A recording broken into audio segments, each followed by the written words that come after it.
Ooh, had to get myself situated. Hey, what's up, you guys? It's the Sweet Tea Show, and I'm back to talk about love and hip hop.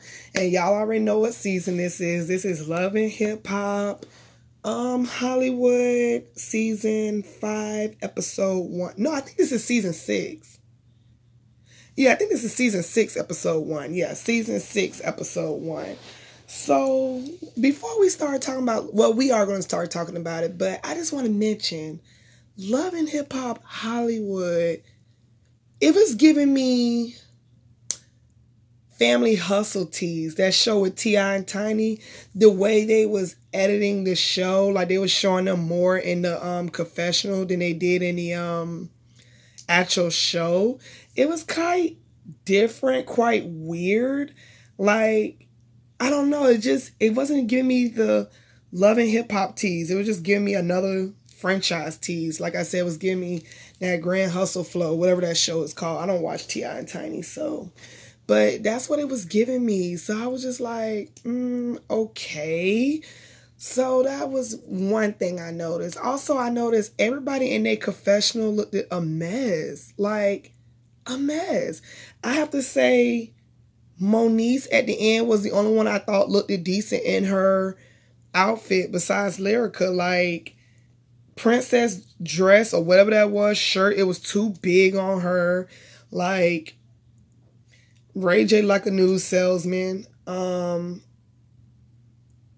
Yeah, everybody just looked it weird in their confessionals. Like, it was just weird. But anyway, we start this season off talking about the whole drama that's been going on for months now. The whole April, Fizz, and Moniece drama. And they start showing the little videos, the clips on Instagram and everything that's been going on with it.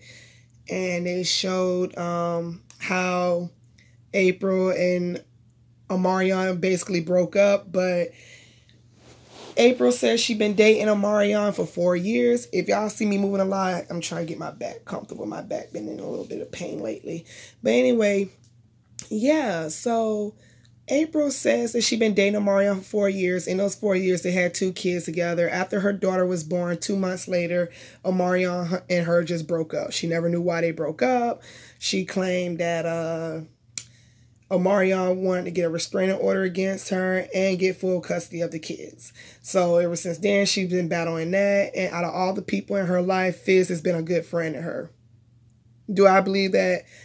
I don't know, but if that's the story you want to paint, sis, so paint it. So yeah, she tells us that, and then she's talking to Jason Lee. Yes, Jason Lee is back, even though he has a full-time job being messy in uncensored Hollywood. She tells us that Fizz and her are just friends. She's tired of people talking about her, people putting her name in the blog because they care so much. And I'm just like, girl, you put yourself in the blog. Fizz is all about the B2K tour. Y'all know the tour was last year. I didn't get to go, but I did go to the Bobby Valentino after party, and me and my best friends, we had a great time. Me and my boyfriend, we all went. It was great to see little Bobby Valentino on stage. I mean, he was a whore, but it was cool to see. Yeah, so Fizz talk about how he's gonna be on tour with the Yin Yang, Mario, and as y'all see, what is that one group called? Pretty Ricky. You see that Spectacular is there talking with him and J Boog. J Boog basically asked Fizz has he had a conversation with Omari because you've been hanging around with April, and Fizz basically tells us that him and Omari never been friends. It's just been business partners. Him and J Boog been the closest, and he doesn't mind having a conversation with Omari. And I just find this all so weird. Like, y'all went to tour together, y'all went on shows together, y'all not some type of friends, but it is what it is, sis. Moving on from that. I'm not going to keep talking about that too long because y'all already know what the situation is if you follow them on social media and y'all see them on the YouTube videos and stuff. So moving on from that, yeah, you got, who did they show next? I believe they showed Ray J and Princess. They're doing good with the baby. Melody is beautiful, beautiful, beautiful baby. Have nothing bad to say. Him and Princess is doing great. Ray J and Princess, Their marriage is a little tough with the baby, but they're doing good. Ray J lets Princess have her days where he could just be full daddy mode. We see the scene with him walking in the park talking to A1. A1 is pushing his baby, Ocean. And his baby is cute. Ocean is very cute. I think that's a unique name to name your baby, Ocean. Yeah, so they're talking, and A1 basically tells Ray J that Lyra could have left. He don't know where she went. She just up and took a trip, and he's full daddy mode right now. So he doesn't know if he should give up on the marriage, but he wants to work things out, especially through all the drama last year. And Ray J was just telling him, yeah, you're a dad now. You gotta work it out, talk to her and stuff like that. And then moving on from that scene, we see this scene with, who else do we see? We see this scene with, y'all got to forgive me, I ain't take my notes. I'm not in my own apartment yet, so I don't have time to be taking notes. I just be watching. Who did they show? I think they showed Kimberly, what's her name? K. Michelle. K. Michelle wants to have twins. So she has this whole surrogate. I think the lady name was Tony. She has this lady that she met that's her friend. And the lady has twins. So now K. Michelle wants twins. Obviously, K. Michelle can't carry full term because all the surgery she had last year, getting all them ass shots out of her ass or whatever. So because of that, she needs a surrogate. So she already said how her eggs are frozen and they're just going to plant them in this lady. And she's watching how the lady treats her twins and it inspires her. And the twins actually adore Kimberly. She's doing like this at them, pointing at them. The little girl's like, no, you. It was kind of cute. But when that little girl went to hollering in that car seat, I almost had a fit. Only because I have twins and I know how hard it is to have twins. But K. Michelle says she's already have a boy and he's a teenager. She's ready to go ahead and move on, and not move on, but just start all over basically. She wants to feel the feeling of a diaper, the breastfeeding, all that good stuff. So yeah.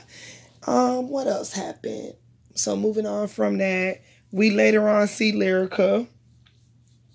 Lyrica is talking to her mom, and she lets her mom know that A1 has been messing around or supposedly messing around. She just needs some time to herself. Lyrica G says she will watch Ocean for 2 more days so her and her husband go home and talk and not be frustrated around the baby. Before we talk about Lyrica going home, we get this scene when Jason Lee comes over to talk to A1 because A1 is his boy. And he lets A1 know he has these screenshots, text messages of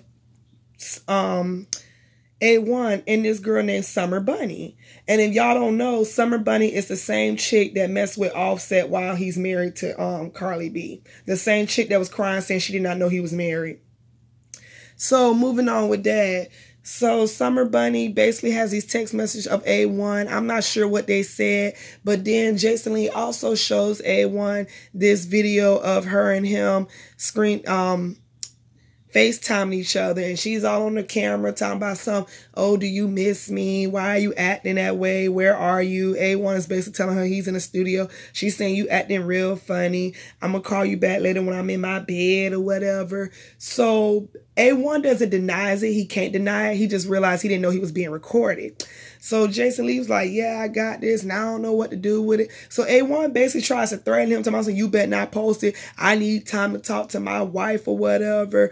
And I haven't even got a chance to talk to her. And you very messy. And Jason's taking this and putting it out one ear and out the other. Jason's basically going to do what Jason does. He claims it's his job to do what he needs to do. And God sent him to do this. And I'm just like, don't put God in this, Jason. You messy, but I'm here for it.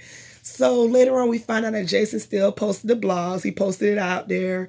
And of course, A1 and Lyrica get into it about it. Later on, we see when she comes home, they didn't talk about that. They talked about other accusations on both parts.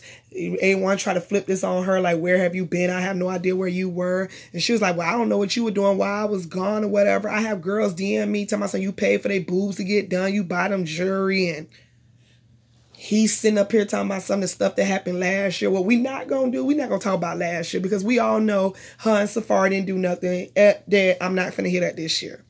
So yeah, they go back and forth, and next thing you know, Lyrica gets on the floor talking about, oh please A1, I need you to, you being sarcastic. And I'm just like, okay sis. So yeah, their marriage is falling apart, and the baby did not bring them closer. If A1 did mess with this girl, shame. Later on, we see this scene with Princess and Ray J. And Ray J is bad body at this world. Ray J has like this, I thought that was a sack of potato that Princess tied up. Ray J is bad body. He is bad body. It's like he has a beer belly. Ray J like he don't wash under his... Anywho, Princess is dressed up like this madam. And they try to do this kinky shit where she's dressed up and she has this whip and she tells him the secret word is mercy, and she puts this mask on him and smacks him and rubs his balls, and it's just it was too much for TV. But then they later on said they're not having much sex because of the baby, which is understandable. And then they talk about the whole A1 and Lyrica situation, and Princess let Ray J know if he ever do that to her, it's gonna be some problems. And Ray J basically says that, trying to defend his homeboy, so we don't know the situation. Princess says if you defend him, it's gonna be a problem. And he talks about, well, we don't know, Hollywood is a big place and it's temptation all over, but I would never do my wife like that. And they all in confessionals together like this season. Now they're gonna be in the confessionals together. Like I said, it's just like family hustle. The next scene we get, I'm not talking about Blac Chyna all of a sudden want to be a singer, and she's talking to this producer that wrote songs for all these big time people. I don't care for Blac Chyna. Like, okay, whatever. I don't know why she's on Love and Hip Hop all of a sudden, but whatever, sis. Like, you had enough celebrity baby daddies. Now you need to be a singer too, or a rapper, whatever you're trying to do. Moving on from that, who else I'm going to talk about? Later on, we see that April and Fizz meet up with Jason Lee. They do a review, and they talk about the whole part about them hanging out, how they're just friends. And April drops the bombshell that Fizz has seen her naked. I said, do you wonder why everything's in the blogs? She tells Fizz that she just want to talk to Moniece about all these rumors and all this stuff. And if she comes out of her pocket, she gonna beat her ass on sight or whatever. Also, April been doing some diss songs about Moniece and stuff like that. So later on, the last scene we see, Moniece meets up with April, and April calls her shady, and she also tells Moniece, you can't be around here trying to play victim. And Moniece says, no, I know I'm a crazy bitch, and I know I'm all this, that, and the third, but what I'm not going to do is let anybody tell me about my baby daddy. And she just started getting all loud and crazy, and April's just like, and I'm just looking like, okay, I thought you said she come at you crazy, you was going to fight her on sight. But yeah, that was Love and Hip Hop, Season 6, Episode 1. Tonight was interesting. I don't know if I can get used to how they got it, like how they showing the scenes, but I guess we just got to see. The only storylines I'm interested in is A1 once again, and let's see who else storyline I'm interested in. I think that's about it. Besides the whole Fizz thing, I do want to see how this is gonna play out. I'm gonna get better with these videos. Like I told you, I'm not in my own place yet. I'm still in the moving process. I'm staying with my best friend. I'm going to get back to doing my notes again so I can do my reviews a lot better. But thank you guys who still watch. Thank you guys who still click on it and watch and share and subscribe and leave comments. I love you guys, and I will catch you guys next week. And y'all already know what to do. Like, comment, and subscribe, and I'll catch you guys later. Bye.